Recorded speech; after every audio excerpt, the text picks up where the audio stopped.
we're so glad you're here to see the Wesleyan Chapel, to see Elizabeth Cady Stanton's home, and to learn more about the women's suffrage movement.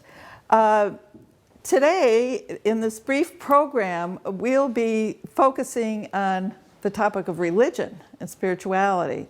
I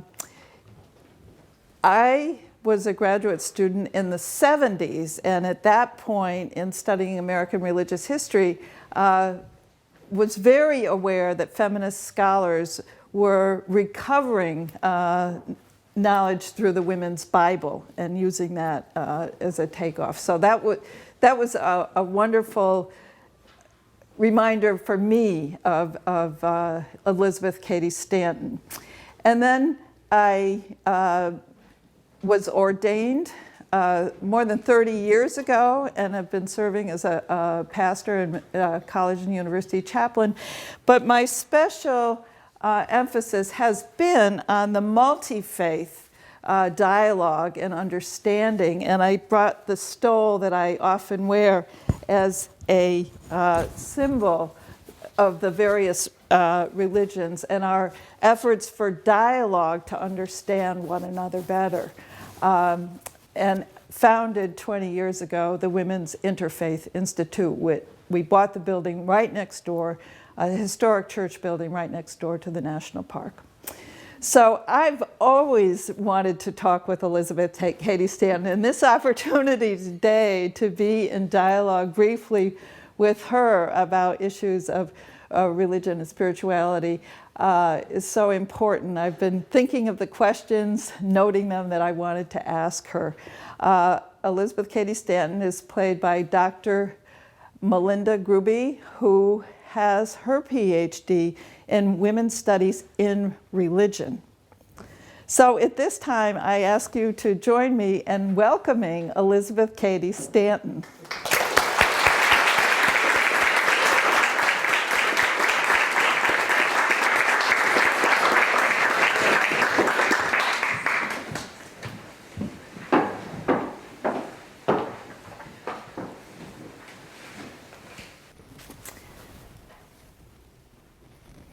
Elizabeth Cady Stanton. Today, folks normally focus on your efforts for suffrage, for women's equality, their ability to vote, that the Declaration of Sentiments, of course, discussed. But there are also passages in the Declaration focused on religion, and I wondered if you could tell us something about that. Sure. In the 1840s, we had just lived through a time period of enormous religious revivalism here in central and western New York. As a child, I had been witness to the revivals that Charles Grandison Finney had brought to eastern New York, where I grew up. I had seen many religious groups growing up out of what seemed to be almost a religious chaos. And through that time, there was a spirit of evangelicalism, of religious experimentation, but also of religious hopefulness. This idea that there were those among us who we often refer to as come-outers. So we came out of our churches in support of the rights of human beings, against slavery, against the oppression of women. And we used religion, but also we saw how religion was used against us, and how again and again, when women or when freed slaves were trying to say now is the time for us to stand up, when people were saying that we cannot have this institution, this horrific institution of slavery, now is the time to stand up. Again and again, when women especially stood up to speak, we were told that the Bible tells us to be silent. So when I was working with a small group of Quakers to organize the convention, and when we were doing our Declaration of Sentiments, we included some things that talked about our religion and how we felt about it. And you will recall that we said the history of mankind is a history of repeated injuries and usurpations on the part of man toward woman, having in direct object the establishment of an absolute tyranny over her. He closes against her all the avenues to wealth and distinction which he considers most honorable to himself. As teacher of theology, medicine, or law, she is not known. He allows her in church as well as in state, but a subordinate position, claiming apostolic authority for her exclusion from the ministry, and with some exceptions from any public participation in the affairs of the church. He has usurped the prerogative of Jehovah himself, claiming it as his right to assign for her a sphere of action when that belongs to her conscience and to her God. And we were claiming that we also had the right to speak from our conscience and from the dictates of what we knew to be what God demanded of us in those times. What was your own religious affiliation? You've mentioned the Quakers, but you were not a Quaker? I was not a Quaker. I was raised in a Scottish Presbyterian church. The religion of my childhood was fear. The adults in my life did everything in their power to breed the idea in me that there were always the gates of hell waiting for me. And I grew up in that tradition, fearful in church, fearful at home, fearful of God, fearful that when the reformations of the 1820s and 1830s came through my area, fearful that I had not been able to embrace them. By the time we got to Seneca Falls, my husband and I were no longer so connected to the Scotch Presbyterian Church. I had also had experience in the Episcopalian Church. You attended a church here, right? An Episcopal church in Seneca Falls, didn't you? At that time, I was spending most of my time going to Quaker meetings. Oh, okay. And the thing I most liked about the Episcopalian Church was the music. And when I had my boys, I most enjoyed having them listen to the music of the Episcopal Church. But I had a difficulty with them after watching how the man who was, in many ways, a parent to me, Peter, who was a servant in my family's house, a man of African descent who was excluded from the communion. And my sisters and I would come and sit with him when he went up to take communion by himself. And so I found that troubling. Among the friends, particularly the friends in this region who had, the summer of 1848, had separated from the larger body of Hicksite friends. They were progressive friends. They referred to themselves as Friends of Human Progress, congregational friends. And they were the ones who opened up their meeting houses to me to speak to them about my concerns about women's rights. Okay. You mentioned 1848. That was a period throughout the world of ferment and even revolution. Could you say something about what was behind your passion for equality, especially at that time? Before 1848, I had lived in Boston. I had been surrounded by the best and brightest of the United States reform movement. I had enjoyed the company of some of the great intellects of the time, and I came here. Then I came here. And my family, my children were sick. There were mosquitoes. It was hot. We were sick. There was a great deal of housework. We could not find good help. There was so much to do. And my husband was always away. Now, I am the granddaughter of the Revolution. I'm one of the daughters of the Revolution. And I had grown up celebrating the 4th of July and all of the rhetoric that goes along with the 4th of July. And I had been to France, and I had seen the results of their revolution. And I was so full of that spirit. But when I came here, what I found was that there was laundry, and there were dishes, and there were sick children, and there was isolation and boredom and fatigue. And I used to think, how could a woman be by herself in a house and be surrounded by chaos? Well, I learned pretty quickly that it's easy to do. So in that time period, I decided that it was time to do something. The first time in my life that I had actually suffered what women suffer. In addition to that, a number of other things were happening. As I mentioned, the Quakers, the Progressive Friends were coming out. The Wesleyan Chapel had been founded, and people were beginning to speak at the Wesleyan Chapel, people like Frederick Douglass and Lucretia Mott. And in fact, Lucretia Mott had just come to visit, to share in the what was going on with the Quakers in that time period. So it was a combination of factors that led me to speak at that time. Okay. You would not have been aware that on the other side of the world, in Persia, which we would now think of as Iran, there was a woman who also spoke out 3 weeks before you did at the convention in July 1848. Tyre spoke in Badasht in June 1848. And I learned of this when the Baha'is gave a stunning tapestry to the village of Seneca Falls at the 140th anniversary of the July Convention.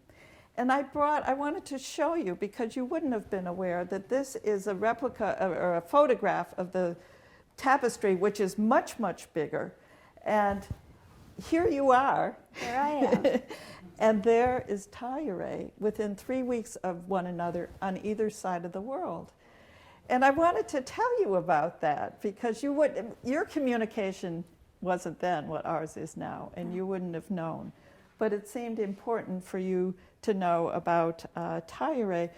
And as the text on the tapestry explains, she was throwing off her headscarf and asking for the emancipation of women. Several years later, she was martyred. She was strangled. And so she is a martyr and one of the very earliest Baha'is. But I'm curious about whether her experience of opposition, and hers was violent, and of course you didn't face that, but you met opposition. So I'm wondering if in any way you would identify with Tyre now that I can tell you about her. I faced opposition my entire life. All of us did. When the history books talk to you about us, they talk about our triumphs. They talk about what we accomplished. What they don't tell you is how humiliated we were on so many occasions. They don't tell you about the loss of friends and of respect. They don't tell you about the loss of business for our families, the decreased income, the jokes, the jeers.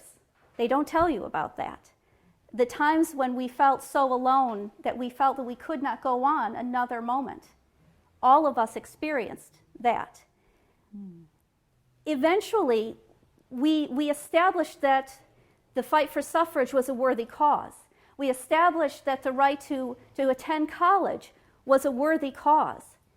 But through it all, the right to stand up as equals before our God continued to be something that they mocked us for. Again and again and again, whenever we asked for a new thing, again they said, but God demands that you are subordinate. And so eventually I noted that it was not courageous anymore to ask for college. It was not courageous anymore to ask for the vote, but it was still courageous to stand up and ask for equality as women and men together under God. And it was starting in 1848, but again, after I published the Woman's Bible, that I found that doors were closed to me and the laughter again began.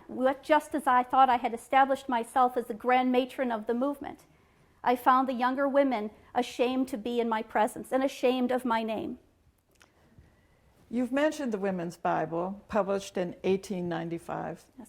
So there were 47 years between the 48 convention and the 95 Women's Bible, spanning really almost bookends of your public life, from your opening entrance into public life here in Seneca Falls, but then with the Women's Bible. And I want to get to the Women's Bible in a minute, but I also want to ask you, for those 47 years in between, almost a half a century, could you say something about what happened and that led you to develop your thinking that led to the Women's Bible? After the Civil War, the women's rights movement split. And part of the women's rights movement began to focus more on the achievement of suffrage through states, and part of it on achievement through suffrage through a constitutional amendment. That is probably the main thing that people remember. But another thing was that after that period, there was a change in the way the United States understood itself. We became a much more pluralistic society. We became much more diverse in our religious identities.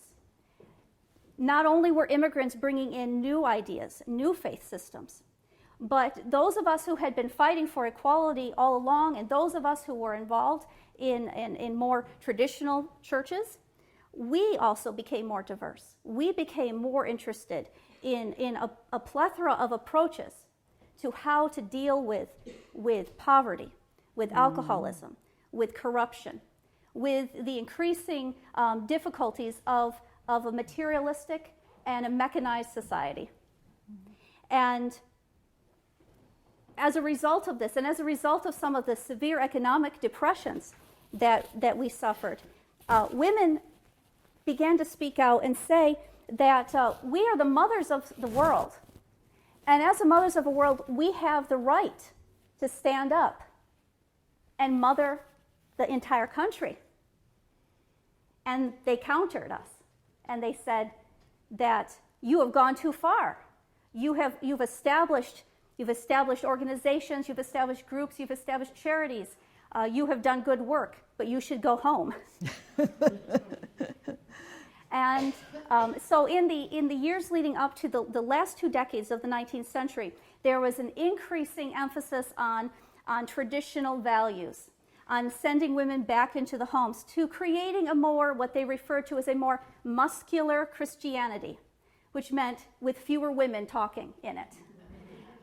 And so I was witnessing these things. And likewise, I was continuing to work with women who disagreed entirely with the idea that women should be quiet. And as I was composing the history of women's suffrage, I became aware that somehow we'd lost something. We had become increasingly conservative, socially conservative, in an effort to appease men who said that we were too radical. And so we said, well, we won't be radical anymore. Just give us the vote, we won't be radical. Well, that was not good enough. When I looked at how radical we had been, when I looked at the passion and the fire of 1848, and I saw that intensity, I felt very moved to continue that intensity, to revive that intensity. And I had also been studying theosophy. I had been studying Darwinism. I had become very interested in science, and I decided that the church maybe wasn't the source of our strength. And in fact, in England, I gave a sermon on what the church has done for women. And the answer was not much. And so in that time period, I could, as the country was changing, I had to stay ahead of it. And you did. For folks who don't know what the Women's Bible is, the name is often misleading. Is the Bible written for women, or were you rewriting? Could you basically explain what the Women's Bible is? Sure. In 1871, a group of men got together to revise the Bible. And they worked on this project for 10 years before publishing the revision of the Bible in 1881. I was very excited about this. I thought, now that people have looked at the Greek and they have looked at the Hebrew, they will find that perhaps it's not as against us as they had always said. I was very disappointed with the results. And in that same time period, I began working on the Woman's Bible, which is not a Bible. It's a commentary, right? It is a commentary. Yeah. And what I did was what I'd always wanted to do. And if you'll recall the story of when I was a little girl And the men in my father's law office told me the terrible, terrible rules in the law books against women. And I was determined that I would go in with a knife and I would cut out all of those terrible rules. And then they told me that it wouldn't matter. Well, when I was working on the Woman's Bible, what we did was we bought a stack of inexpensive Bibles, and we went in with scissors, and we cut out all of the passages that were about women. And then what we did, it turns out that's only about 10% of the Bible directly relates to women. And then I and a number of other women worked on a commentary about those passages from a variety of perspectives. Okay, thank you. That's very helpful. Yeah. No, I'm mindful of our time, and I had so many questions I wanted to ask you, but one last one. In my own research, I've been looking at the World's Parliament of Religion, the first meeting of the Parliament of Religions in 1893, 2 years before the Women's Bible, in Chicago. And it was part of the Chicago World's Fair, as you know, and we call it the Chicago World's Fair. But as part of that, there was a 2-week session of the World's Parliament of Religions. And 10% of the speakers there were women. And you didn't attend, but you wrote an address for the Parliament, and Susan B. Anthony gave it. And as we were gathering on International Women's Day, people had come from all over the world for that Parliament, your address was just stunning. But I'm wondering if you would be willing to read one paragraph from it that would be an inspiration to us today on this day. The old idea of mankind is totally depraved, his morality but filthy rags, his heart deceitful above all things and desperately wicked, his aspirations but the idle dreams of luxury and selfishness are so many reflections on the Creator, who is said to be the perfect and to have made man in his own image. The new religion will teach the dignity of human nature and its infinite possibilities for development. It will teach the solidarity of the race, that all must rise or fall as one. Its creed will be justice, liberty, equality for all the children of the earth. Thank you.